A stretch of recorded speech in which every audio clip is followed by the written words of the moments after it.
grab your torch and dip it into the sexy St. Jeff candle. No Buffs is back. I'm J.E. Skeets here in the Classic Factory, exhausted from a trip to Vegas, along with my fellow tribe members, 3 people who know what orthogonal means: Nora, Trey, and JD. That's correct, right? I looked it up. Not me. I tried, and every answer I found confused me further. There's right angles. There's 2 concepts that are separate and don't align. And I was like, what was Andy trying to say? He got probes. So he's like, cut him off after that. Yeah, they were like, no more. Like, done. Come on, man. What are you saying? We are here to recap episode 14, the finale of Survivor 47, titled The Last Stand. Before we do that, huge shout out to the live tribe joining us on YouTube right now. Hit the like button, subscribe. Podcast listeners, consider leaving us a 5-star rating and review. Yeah, I had already screwed up with my introduction. I'm a little tired. Yeah. We had a long trip in Vegas for the NBA Cup, but Survivor fans, you'll like this. We met Boston Rob. And we took a photo with Boston Rob at the NBA Cup. He was sitting right in front of us. We scurried down at halftime. I was like, hey, man, big fans. We're Survivor sickos. Can we get a pic? This photo literally looks like we are reuniting from our time on the island together. We finally get to get the 4 horsemen together. That's right. That's right. Yeah, he looks ecstatic to take this photo. Man. It looks like he asked you for the photo. Well, I can promise you he didn't. Yeah. But a good sport. And we unfortunately didn't get to talk very long. It was a real, like, just get the pic and then, hey, you're not supposed to be standing here. Get out of here. But JD, you were ecstatic, man. Oh, I mean, I think you left immediately after the photo. That's all I came for. Not for the basketball? Nah. No. Yeah, The Laura- first quarter, the first half was good. But yeah, I mean, seeing Boston Robbie was right there. I was like laser focused on Boston Rob, 2 rows ahead of us. Basketball happening all around us, and then we finally got the picture, and then I'm like, all right, see you guys. And then he voted you out. He's always turning his back on the alliance. I was too much of a threat. Yeah, that's right. Okay, so we are here again, like I said, to break down episode 14, the finale of Survivor 47. I oddly don't think this is going to take all that long. When you think about it, there really wasn't a ton to this one. It sort of felt over after 15 minutes, but we'll go through scene by scene. We started with another walk and talk from Jeffrey Probst. He set up Rachel's latest moves, took us through the final 4. You know, we see Andy getting voted out. We see Genevieve leaving. He's just setting the table here.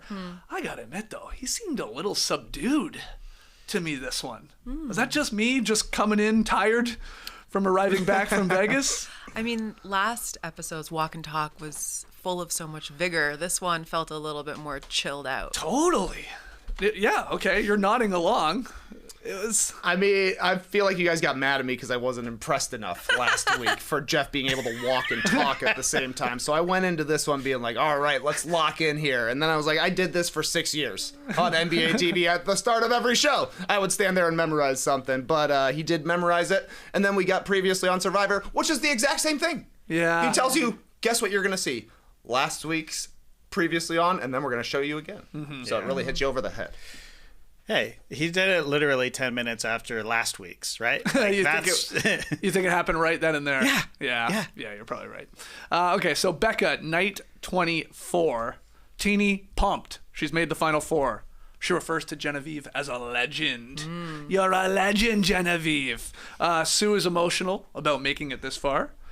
Rachel and Sam talk about how they've never voted for one another. I was like, ooh, this might be a little tell here that these two are going to duke it out in the end. Can both of them, of course, get there? And then Rachel goes down and sits by the beach, takes in the stars, and sort of basically says, I got it. One must-win challenge left. If I can do that, it's a wrap. So that was the setup, pretty straightforward. Yeah, no surprises there. No, nothing at all. Yeah. And again, now, maybe this is obviously Thursday morning quarterbacking here, but it just felt like it was Rachel's from the start of this episode, if we're being honest. And we talked about that last week, where it's like, well, this is probably over. She'll probably win a challenge because she's a puzzle beast, if there's a puzzle included, which there was. Yeah. Or they tell us she's the best at making fire, which she was like coaching people up in Teeny, that she's going to be there and likely win this game. So maybe that's why I'm like, it was like just inevitable. Yeah. And it was just like, how long will we get to her obviously winning the $1 million? How long will it take? Basically, how much of an after show will there be?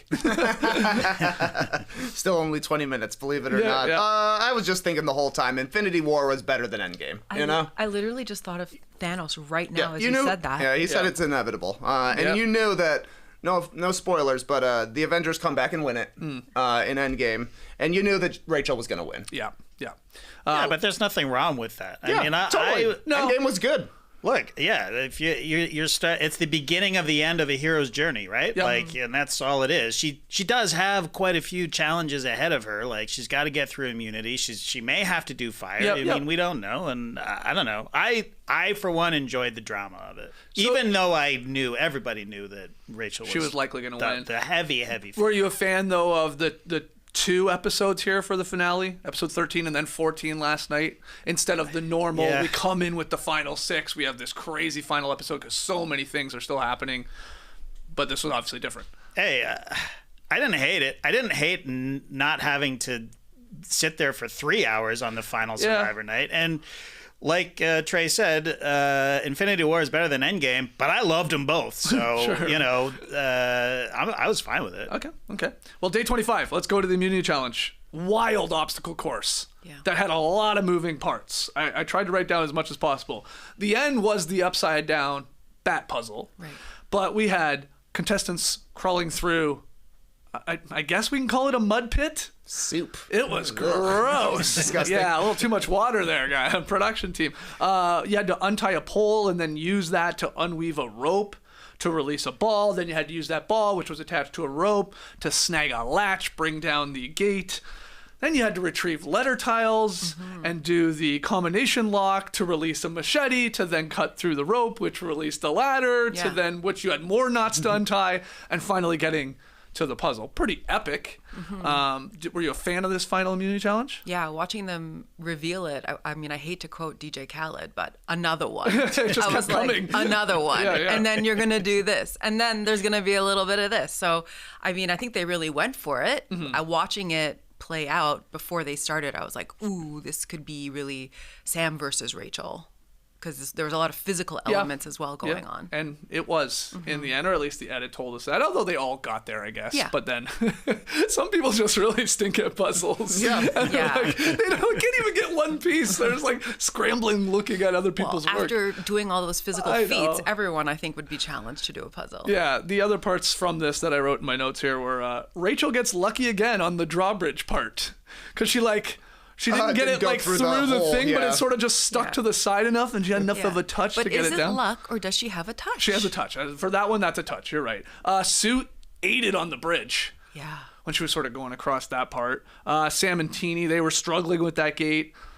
Sam figured out the word immediately. Unlock. Yeah, I was looking at that for so much because it had the clue on it, right, that said it's what you have to do now or something like that. And all I could think was dig deep. Like, literally, I was like, it doesn't fit. It's 7 letters. They only got 6. Right. None of those are D's. No. But it's got to be dig deep. That's what you have to do right now. Unlock also fit. Yep. Yeah. And then I guess he covered his. Rachel didn't, to allow maybe some, obviously, fair cheating, if you want to call it that. But Teeny struggling with the cutting of the rope. Yeah. Wow. Like hacking at it, then going with the saw, and it looked like it took her 10 times longer than anybody else. The editors love to cook Teeny because immediately they cut to Sue just whack, hitting it and scuttling off. It's like Teeny's still struggling doing it. Yeah. But in the end, Rachel wins. So 15 minutes into the first episode, it was a done deal. We had our winner of Survivor 47. Look, we did. That's why she was crying. She's like, I just won $1 million Yes. by doing a puzzle, which I've been the best at the whole time. Yes. And we learned here over 350 women have played Survivor. Only 4 up until that point, 5 now, have won 4 individual immunity necklaces. So Jenna, Chrissy, Kim, Kelly, and then now Rachel. It's a pretty iconic list there to win that many. And she goes on to win this damn game. It's crazy. And she did it right there. JD, any thoughts on this final immunity? Were you a fan of it? I was a fan of it. I liked all the moving parts. I liked the epicness of it.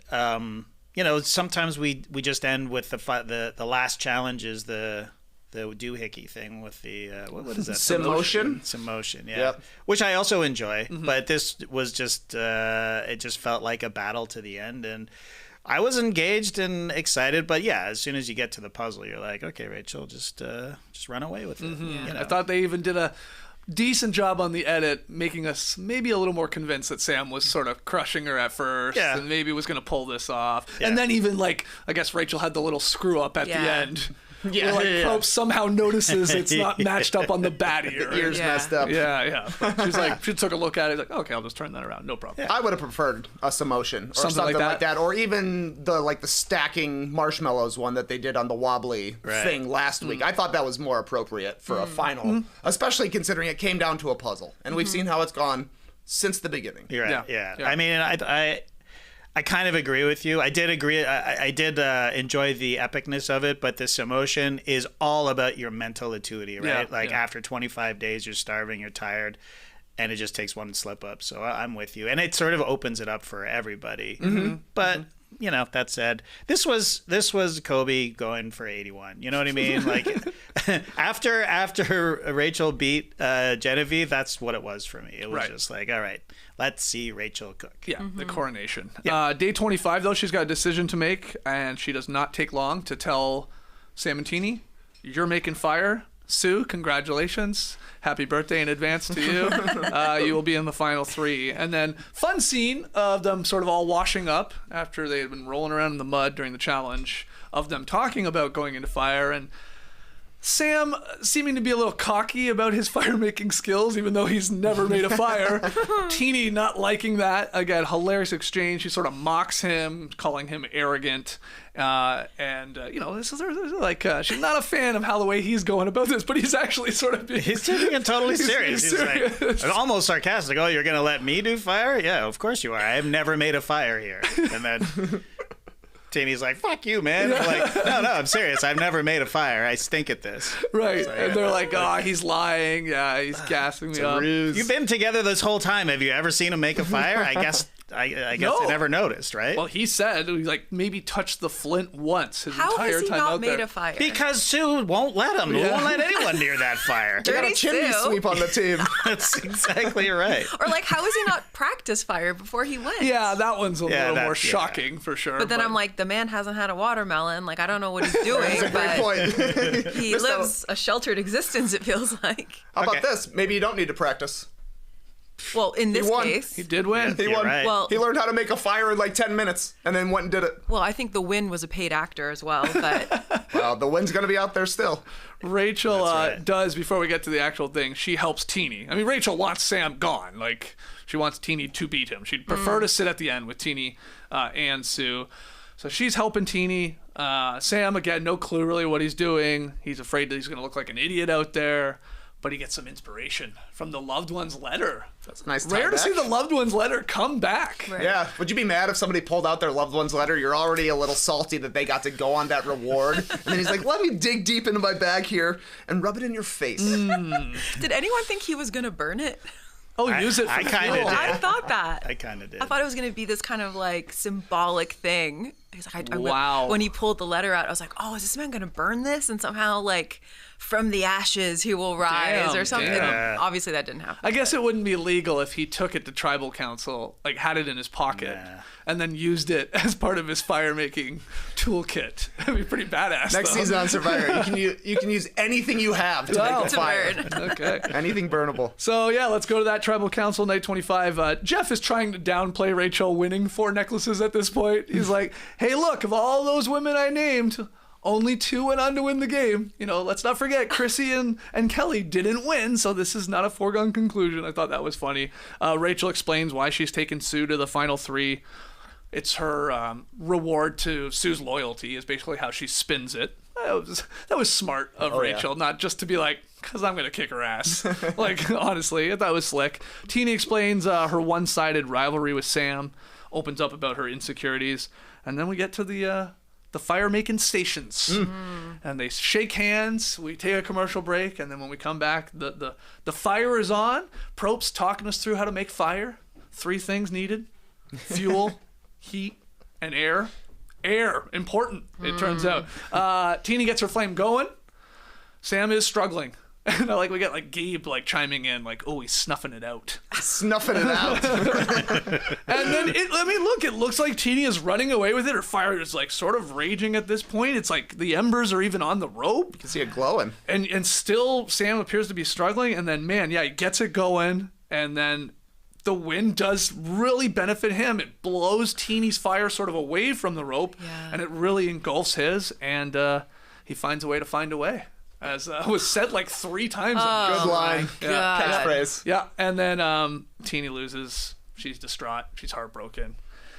But she's proud of how she played the game. So Sam goes on. But, okay, again, I think an overall boring finale, but the fire here was pretty damn entertaining. And Probst, he says it's one of the best ever in terms of the comeback part of it. Yeah, it was cool to watch, for sure. I thought this was actually kind of like Sam's episode. Even though Rachel was the winner, so maybe it was a coronation, but I kind of thought we were getting a lot more Sam than Rachel in this episode. I heard Tyson talking to our guy Owen today.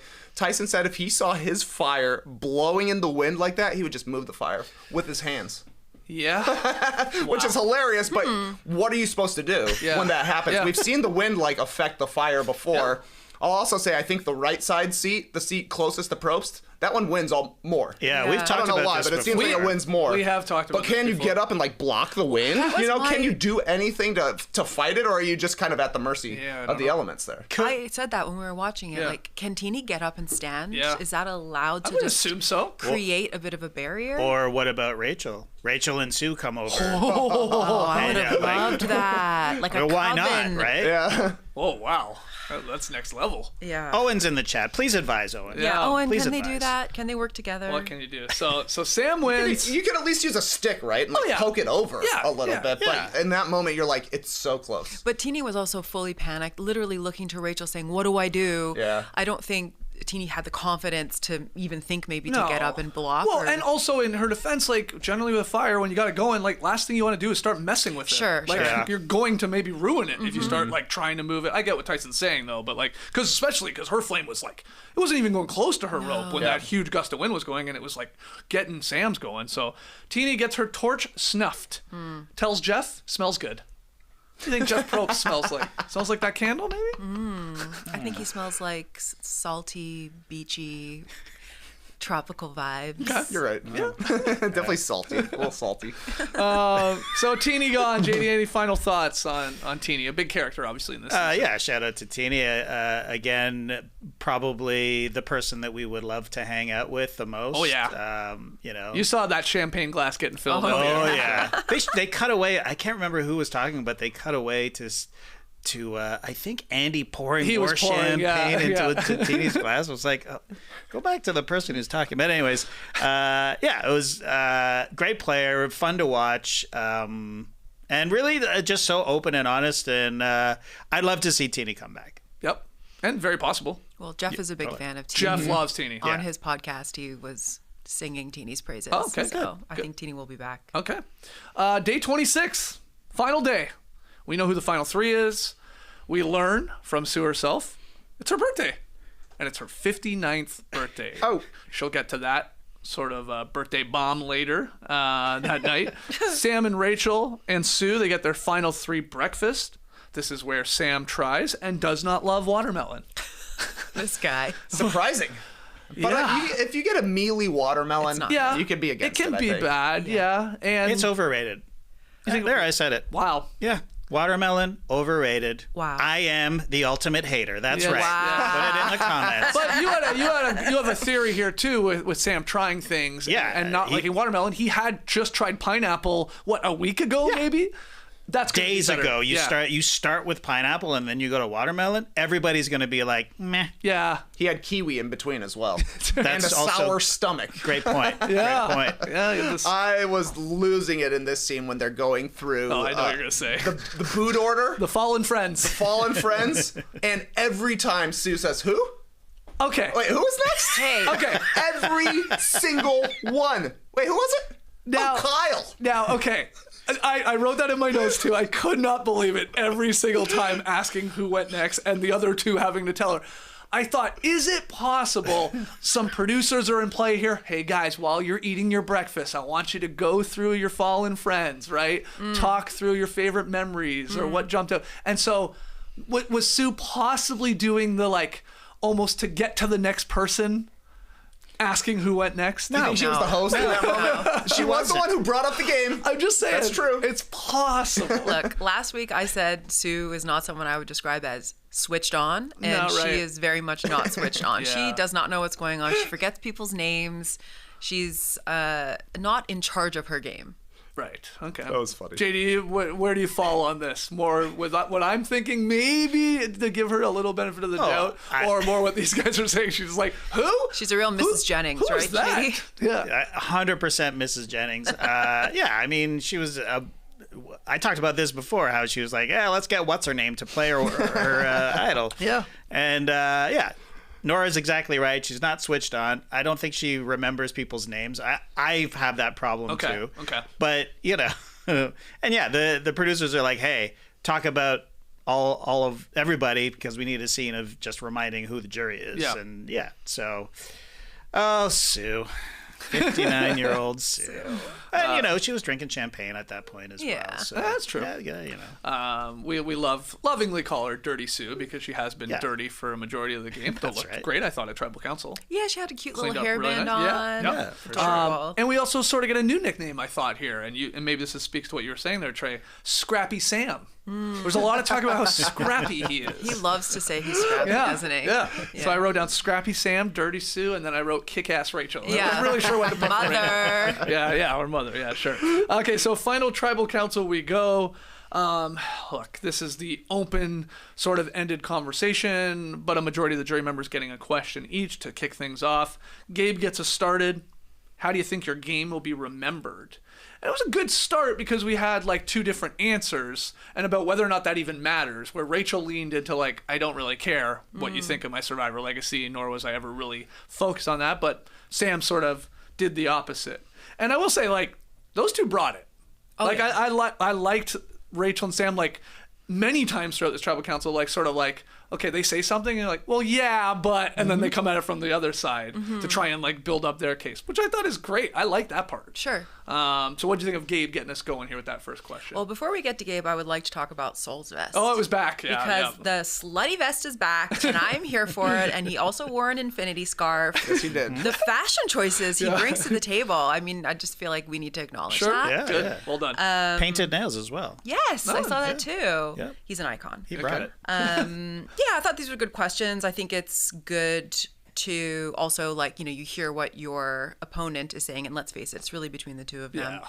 And a lot of times they were having very opposing statements. So if Rachel says, I don't care, I'm definitely going to say that I care and it matters to me. Yeah.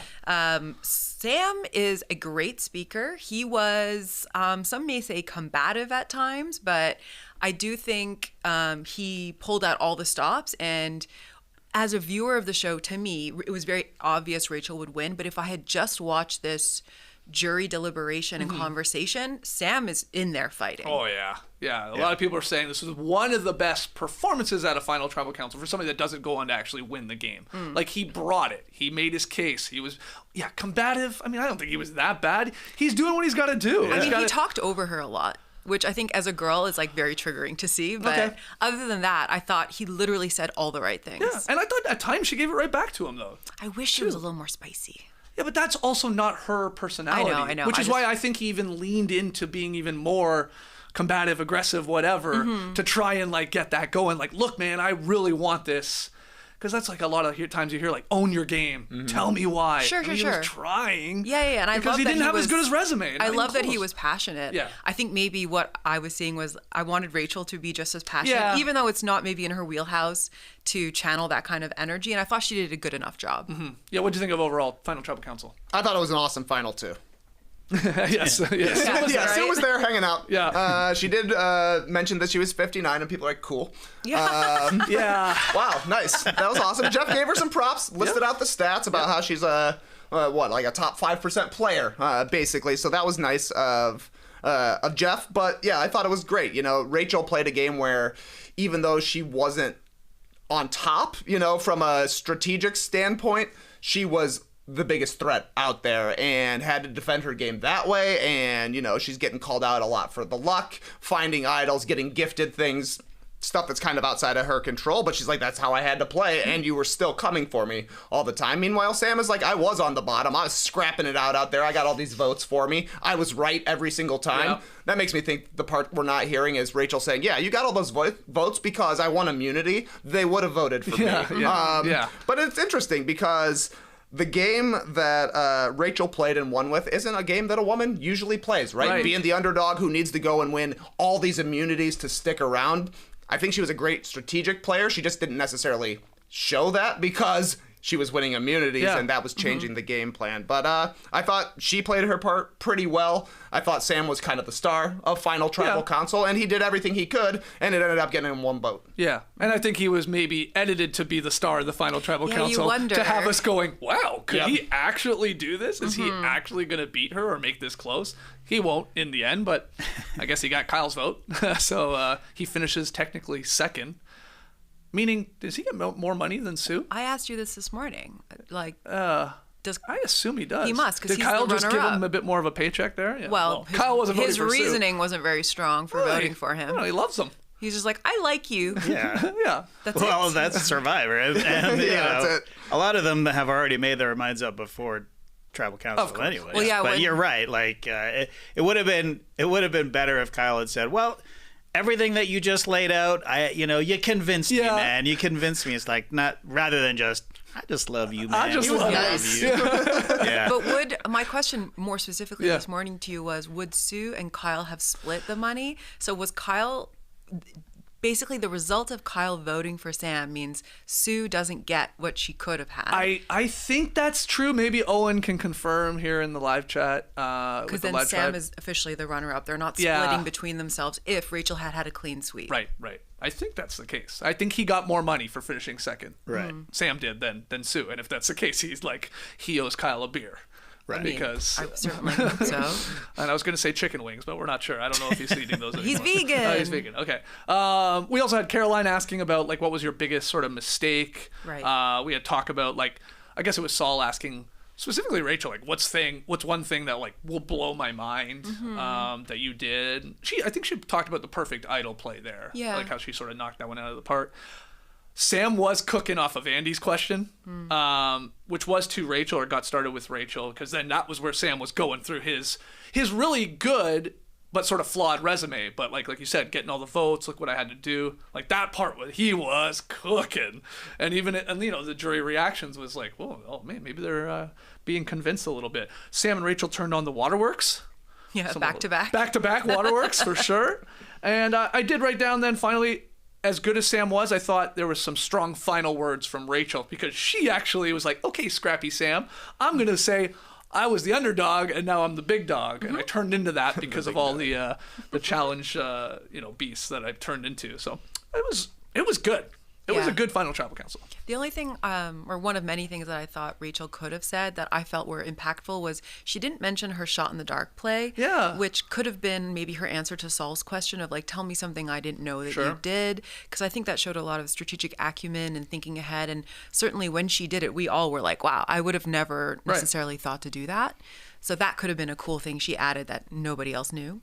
And maybe it was said out there. Yeah, exactly. I don't know. And everybody was like, oh my God. That's awesome, man. You deserve to win. We're voting for you. I agree. I would have liked to hear that from Rachel, and I would have liked to hear more about Operation Italy. Yeah. From Sam. I felt like it hardly came up. It didn't basically come up in the after show either. I was like, this was a huge moment in the season. It's kind of odd that it wouldn't get played back, especially because, like, that, even though it was more of an Andy move, that was Sam's biggest move that he pulled post-merge. Yeah, and correct me if I'm wrong, I felt like early in Tribal Council, he almost alluded to it. I think he said something like, I'll explain that later. And it felt like a big move explanation, which we would think would be Operation Italy. And it never made the edit. Yeah, maybe the edit, or maybe he was concerned if you brought it up, Andy would chime in and be like, well, actually. True. That was my move. Or Rachel could be like, oh, really? That was you? Yeah, or Genevieve or whoever. Yeah, that's a good point.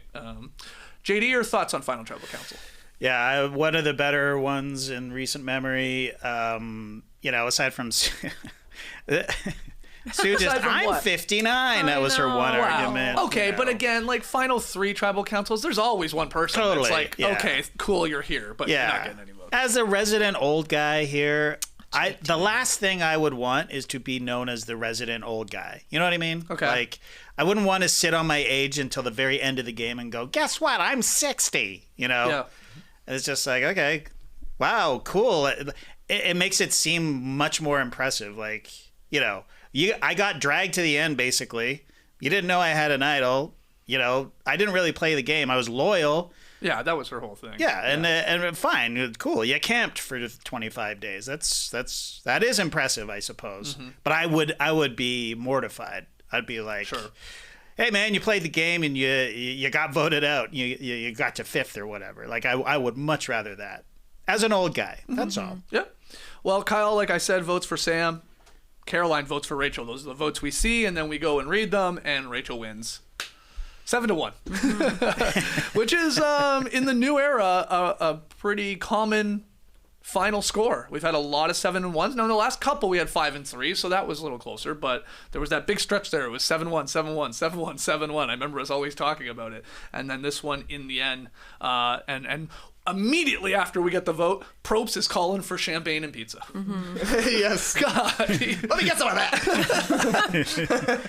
As the camera's like pulling away. Yeah, when they showed Caroline voting for Rachel, you knew it was a blowout. Yeah. You're like, if she's not voting for Sue, Yeah. it's probably all going this way. Yes. And I know in some of her exit interviews, that's the one thing Rachel's saying that she wishes was shown more in the show. Because, you know, they always get asked this. Like, what's one thing that you wish made the actual show? She's like, me and Caroline were tight as hell. Like, we were super, super close right after the Sierra vote. You didn't see much of it. Makes way more sense why Operation Italy did pivot to Caroline after Rachel couldn't be voted out, because they were like, oh, they're 2 peas in a pod. Like, we got to get rid of one of them. So, yeah. But she voted for her. Everybody else did. And then we get to the after show, which... Boring. Holy moly. Oh, my God. Thank God it was like 20 minutes or tops, I guess. Jeff showed love to Sam and Sue, though. We get the story of Rachel finding the idol clue in the fries.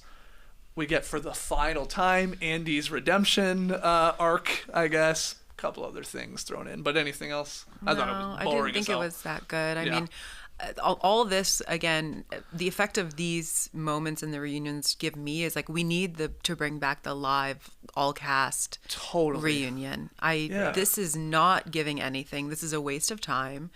We need them to watch the whole season, come back and be pissed off about stuff. Yeah. Again, Rome, the boot theory was correct. You naughty boy. So I need him to get his comeuppance. You know, I want to see all of that stuff percolate and then come back. And I want to see how different everybody looks. Yeah. Jeff keeps saying, oh, I love it like this. I know. It's so raw. They haven't seen anything. But the problem is, they haven't seen anything. Yeah. So they really they don't really say a whole lot, because I can't blame them. Like, what do you want them to say? They just sort of reiterate all the things from the season, like your particular arc or your type of personality or whatever, a big moment in the game. It's like, we've already seen that and talked about it. Yeah. We had our best chance for an awesome one of these post shows last season when it was Kenzie and Charlie, and the Maria vote went towards Kenzie, and everybody's like, what? Mm-hmm. You guys have been together this entire time, and she turns on you at the very end after saying she was going to give you her vote. Like, that would have been an explosive moment, and even that was kind of more just like Charlie being shell-shocked, you know, and still starving. Like, yeah, he's getting to eat pizza and drink champagne now, but it's not the same as 2 months of eating normal food. And even like 24 hours, I think, would be better. Take a shower, come back, let us know what you think about what happened in Final Tribal Council. The only part of this I thought was entertaining was when they were talking about Rachel finding the idol and the fries, and it was confirmed that Saul was just staring at her burger. Yeah, that was funny. That was really funny. I'm just a big burger guy. Or something like that. Rachel was on Jeff's podcast, and she was great, so you should go listen to it. She's in the last portion of the show. But one thing she said was she literally blacked out after winning and like doesn't remember a lot of what happened. Sure. And she said how strange it was, because basically they do that reunion and then she goes back to Ponderosa for like 12 hours, and then she's on a plane. Wow. Then she's back home but can't talk about anything. Right. She said it was really, really weird the first couple weeks. She couldn't sleep properly. Oh, I bet. She would wake up in the night and see the red light of her TV and think it was a camera. Oh, And then, I don't like that. Yeah, she said one night I kissed my husband and then freaked out because I thought I kissed someone who I was playing Survivor with. Oh, wow. Because you're so discombobulated. Wow, and this is coming from a winner. Yeah. Yeah. Okay. Yeah. I'm sure it's intense. That's a quick turnaround. Let her enjoy Ponderosa for at least a couple nights. Yeah, Everybody else has had a exactly. vacation for like a week. You need to decompress a little bit. Yeah. Everything you just said, like Jeff with this, oh, I love this because it's where you're at your most raw and you haven't seen anything. I do get that from a production point of view, but you got to show us some raw, something like it's a 20-minute sort of, like shell shocked. Basically, the winner is shell shocked. Yep. The runners up are even more shell shocked. They're like, God damn, I got to sit here with next to the winner after everything I've been through. I came so goddamn close.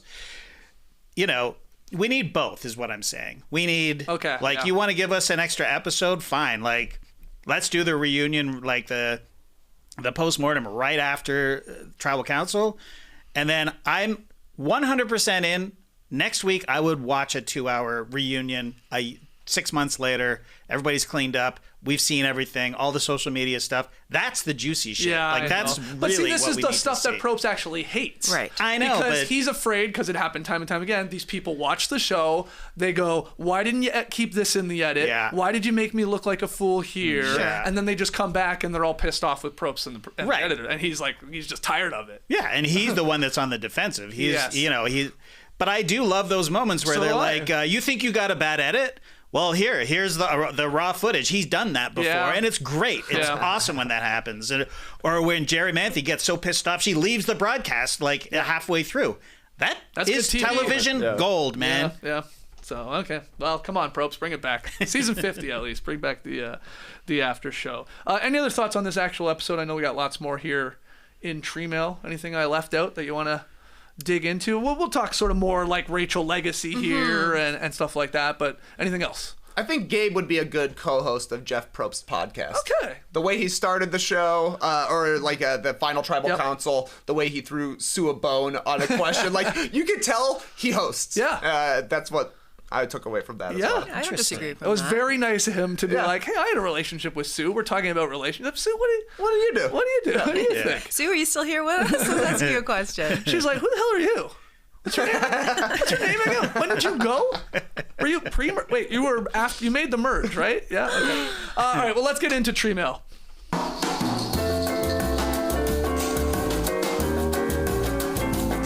Funny enough, you brought up Gabe in our first question, inspired by Gabe, because Doug writes in. Doug with some great questions. I picked this one. Gabe said at the start of the season that he wanted to be on the Mount Rushmore of the new era.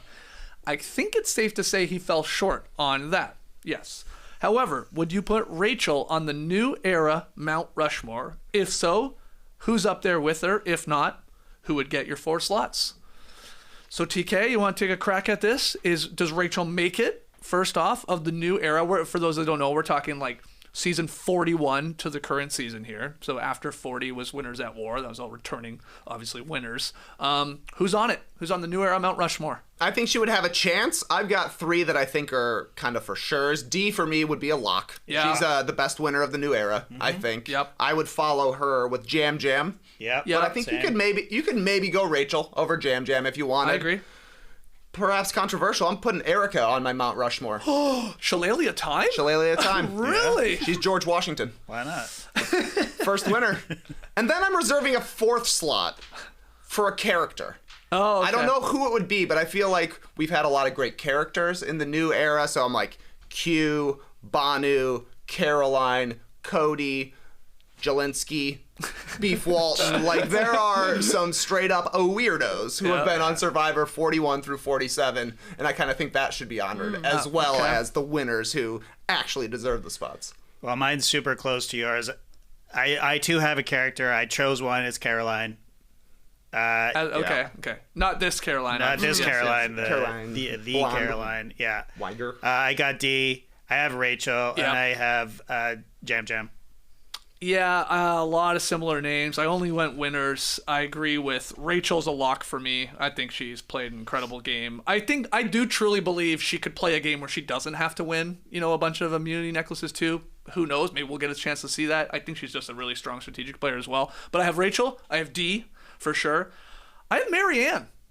Yeah, she made a big-ass move with that Omar vote. And the crazy split. That was huge. She's 42, for those that don't remember. And then, I think I lean towards probably Jam Jam there as my fourth from the new era. Now, I know you didn't watch a lot of these prior seasons. You were sort of in and out. Yeah, I watched the D one. Yeah. Which I remember her being great. I remember Carolyn, who I think is who you're talking about. She was blonde, right? Yeah. Kind of wacky. She was with Jam Jam. Yeah. They were sort of. It's almost like you need just like an all wacky Mount Rushmore. All wacky. Yeah, Wackadoodles win. That's what Q said. Freaking Q. What a weirdo. Jeff did say this about Rachel, quote, I think Rachel will go down as one of the best overall players to ever compete on Survivor. She made the most of every opportunity and when in trouble, always found a way out. Her dominant challenge performance speaks for itself, and her final argument to the jury about why she deserved their vote was very well crafted with just the right amount of confidence and humility. I do like that last part, and that is like the secret to that final tribal council. I always feel like confidence, explain why you're the man or woman and why you deserve $1 million, but probably helps you have a little humility. And I think she almost veers too far that way because she's not cocky. Yeah, I wanted her to like sub Genevieve in a little bit and be like, hey, you talk that talk. Come here. Yeah. Serve a little bit of what I was doing right and say it in your way, because I feel like her way of words would have conveyed it a little bit more strongly. Mm-hmm. But Rachel's like a champion, and I didn't ever think she wasn't going to be. And I did see with the exit interview with Dalton Ross, asked, of course, at the end, would you play the game again? She said, hell yeah, I'd play the game again. So maybe we see her down the line. Also, who she was up against speaks to her win as well, like the domination of her win. Like Genevieve was an amazing opponent. Yep. And Sam at the end, this was the best final tribal council that we've seen in the new era, I think, just because he held his own. I mean, did he actually have a chance of winning? I don't know, but she definitely had to actually debate somebody. So so I just think that helps with all of her other accolades. Okay. Well, Michael writes in, is Sam's final tribal council for performance the best of a non-winning finalist ever? I'm of that opinion, but I still think Charlie had the best overall game of new era losing finalists. Charlie losing last season to Kenzie. Yep. That was also a pretty good winner, a different type of winner, but we sort of already talked about this, but we were high on Sam's final performance here at Tribal Council. Was it the best of the new era? The best runner-up performance, I guess so, because it's the memorable one. I do agree that Charlie could have won his season. Yeah. And it was a pretty close vote. It kind of seemed like he got burned by a bitter juror, which is why it would have been exciting to see them actually be able to talk about that, because they were throwing shots at each other over their exit interviews eventually. Was it the best final tribal council performance, period? I don't know. Marianne pulling out the idol that nobody knew she had was pretty baller. That won her the game. Yeah. So I would say that's the best single performance, but Sam was cooking. He was good. Yep. Let's keep it moving here. Unadvanced Analytics wrote in, as a middle school teacher, I can verify Teeny's claim that asking a student to help move a desk is a high honor. What is a meaningless request that fills you with pride when it's asked of you? Did you have a good answer for that? I struggled. That's a tough question. This one. The only thing I could think of is sometimes when you're like out at a coffee shop or something, or you're at the airport and someone says, hey, I got to go do something. Can you watch my stuff? You're not supposed to do that at the airport. When I tell you, I become a Secret Service agent. Oh. And the way I'm clocking anybody coming near your stuff and protecting that, I take it very seriously. Okay. But again, you're not supposed to do that. I know, whatever. I'm doing it for people. It might be, scamming you. It might be like you're going to end up taking that luggage scam. through. You know I can sense a scam. Okay. That's a good one. That's a good answer. TK, JD, you got something for this? I thought Nora's answer was going to be if people ask her to, can you take our photo for us? Because if you ask the right person, you're like, yes. Look at all these sweet angles they're doing, waiting for us, taking several pictures. You would be a great person to ask. For me, it's anytime Laura asks me to open a jar, I turn into the ultimate warrior. I can open that jar. Just pop it right open. No big deal. I've been lifting. Well, you used to do the hand grip things too. That's why. Oh, nice. 100% why. Hey, man. JD, you got something? Yeah, not really. I mean, yesterday the flight attendant asked me to pass a beverage over to the person in the window seat, and I was like, "Thank you for trusting me." I'll one up you, JD. You don't even have to ask me. You're in there. I'm so in tune. Oh yeah, I got you. Let's go. Yeah. You want cookies? You want cookies? You want chips? I start doing the asking. That's a good one. Good one. Gene Simmons can attest to that. Gene Simmons once asked me on a flight, called me a strapping young man if I could help him with his bag. I said, I got you, Gene. Weirdest celebrity interaction ever. Did he call you sexy afterwards? Like, I sexy. thought, maybe it was sexy young man. It was definitely young man. Yeah, maybe it was. Strapping. Paul, final question here. If Survivor decides to have a season 50 be 9 pairs of allies, kind of like blood versus water, from each of the new era seasons, who would you pick to represent this season, season 47? Thanks for all of the entertainment. Thank you, Paul, for the question. We had a blast doing this for you. Is this a real rumor out there, by the way, for season 50? Not that I've heard. Or is this just a Paul idea here? Speak it into existence. I like Paul. it. I don't mind it. Yeah, just like bring back 2 from each one. That'd be sort of cool. And I feel like you could easily do it. I think there's enough characters and people you would want from each one. But who would you pick from season 47 if you had to pick? Just 2. Well, Jeff had mentioned I'd seen either I heard it on the pod or I read it somewhere that he was surprised by how popular Saul had become with the audience. So I could see Teenie and Saul coming back as a duo. Yeah, we didn't get enough Saul. Like he was gone too early, and I think I would have liked a little bit more of that. And then I would also like Genevieve and Rome again because they were such a weird combination of people that somehow were aligned. So I got bad news for you. I don't think Rome's coming back. I don't think Rome will ever come back, but I mostly just want more Genevieve. Okay. Yeah, I mean, there was a lot of questions about like who from this cast could return. Who would you pick? It's a lot of votes for Genevieve. It's a lot of votes for Andy, actually. Teeny's name comes up a lot. Saul's name does come up as a fan favorite. Those are the big ones outside of course Rachel as the winner. But who would you pair together here, TK? I do like Teenie and Saul together. I saw a picture of them. They're both wearing like black suits with red scarves, no shirt underneath. Looks hot. Yeah, so like of people that we saw as a duo, I think Genevieve and Rachel being like frenemies would be interesting. Yeah. That would be cool to see. I agree. But like actual duos, it was just Sue and Caroline. Is what it felt like to me. That was the only one that was pitched as like these 2 were locked in together, even to the point where Rachel's like, I wish they would have shown that me and Caroline were so close. And Caroline, I feel like, did she play a good game? I don't know. I wouldn't say she played poorly. I mean, she didn't get a ton of FaceTime. She didn't get a ton of FaceTime. No. But when she did, she was eloquent. She was strategic and well-spoken. I think she is a good player. She seemed to be a great read of people on the I whole. agree, yeah. So She was having more fun than anyone else. Oh, God, she was having a great time. Yeah. Who would you pick, JD? I too would like to see Genevieve come back. Yeah. With Keyshawn. Oh, I mean, the ghost of Keyshawn. The ghost of Keyshawn. I mean, she was so devastated to get rid of him, and then just to have them play together in a blood versus water. And then she would backstab him again. Maybe could she bring herself to do it, or would Keyshawn get his revenge? Who knows? But I'd like to see. These are all great answers. Let's hear from you guys in the live tribe. If you can only pick 2 from season 47, who would you have coming back? Thank you for all the questions, not just for this episode, but all season long. Especially a select few of you, man.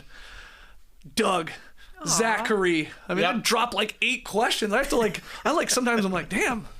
I gotta take 2 Doug questions because sometimes they're too good. Way to go, Doug. Thank you. Great work here. So let's go to the final time. Trey's Rate My Buff. This one's inspired by Sue last night. Okay, here it is. Shout out to my girl, Dirty Sue. Oh, yeah. Been saving it for the finale. It's the crop top. Drinking that chocolate milk. Oh my God, Trey, this is so cute. Listeners. It looks nice when we're on the wide shot. We got on the close shot. Crop top situation. Like that. Yeah, that's good. So yeah, crop top for TK for the audio listener. Shoulders here. out. Yeah. Brownies in. Definitely a classic. I would definitely be wearing mine like that if I was ever there. Have we ever seen a man do this for a significant amount of time? I don't know. Interesting. I can't remember. Somebody has to have done it as a joke, at least. I know. I feel like I could see Tyson rocking that. Like, he's pretty skinny and stuff like that. Yeah, he's narrow. But okay, grade it. 10 out of 10. 10 out of 10. Wow. I agree. Icon. 10 out of 10. You could drop the down for brownies, distract people. Surprise! Yeah.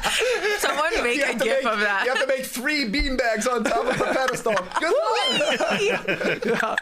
All right, so we're high on it. JD? Yeah, 10 out of 10 out of 10. Wow, wait. Oh, good. I've been wearing this for 90 minutes. Wait a minute. Oh my god. Oh my god, you were wearing that under your shirt. Yeah. Off my house. Wow. Whoa. Amazing. And it's not, it's not constricting as much as you maybe would think. Feels like I'm wearing Skims. Oh no, or not a the man skin. Spanx. Yeah. Keeping it tight, but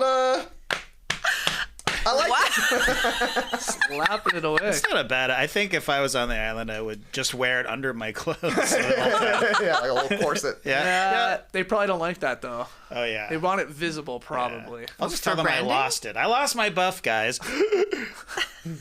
Be voted out. Get 'em Good stuff. All right. Make your picks. Our No Buffs Fantasy Survivor Pool. Final scores are in. Congratulations to the winners. First place, Cora Westman, winning a $100 Breaking Tea e-gift card. Get it. Second and third place, Teresa Jacobs and Bobby Lewis, $50 gift card coming your way. And then fourth to seventh place, Nadia Young, someone named Mud, Bryce Isaacson, and Brian Bush, all winning $25. Do you think Mud Breaking is Sue? Tea. Mud might be Sue. Also, Chris said if you finished in the top 10, you won some gems in the app. So go to the challenges page on the dashboard to claim them. He says, thanks for another fun season. Thank you to Chris and the Make Your Picks team, and hope to see everyone back for season 48. Did anybody climb the rankings last night? Not I finished really. like 600th overall. I was over probably the 1,000. best I've ever done though. So you were way out. Yeah. You finished 548. Oh, you just beat me. Yeah. I was 404. I forgot to make my picks last night. Rachel though, 21. Oh! Wow. She got both picks correct. She got Teeny going out in Teeny fire going and out then, in fire and then and Rachel, Rachel winning. winning. Well done, Rachel. Wow. That's pretty high for. It's incredible. It's really Fucking amazing. thousands of people She playing was this she thing. was in the thousands like at the beginning, so Right. she really climbed. up. Holy Good for her. moly. Okay, so look. Number 20 on the leaderboard. Parvati S. Wow. Wow. Think it's her herself? Fake name? Could be. Or real? Parvati wouldn't use Parvati. Parvati. Why not? I hope it's real. I think it's real. We should Gotta be have real. asked Yeah. Boston Rob when we saw him. Like, hey, are you in it? And is Parvati in it? And it's Mud S. Yeah. That's Sue. Mud gotta S. be. It's a crazy last name. That one is definitely fake, so that could be Sue. Yeah, maybe it is. Maybe it is. Well, I hope Sue is going to enjoy that $25 Breaking Tea gift card. I'll take a couple weeks, but I'll make sure to get all of those sent your way. Keep your eye on your email. Probably coming from myself, J.E. Skeets. Survivor 48. We did get the teaser. We got the video. We got a guy pointing at his bicep proclaiming, you all know why I have muscles? I drink so much chocolate milk. Chocolate milk daddy. It has the perfect protein to carb ratio. That's all chocolate milk. Man, the guy had a bicep. I'll give him that. It's a lot of dairy. Yeah. A lot of dairy. JD, I think you have the logo here. I like it.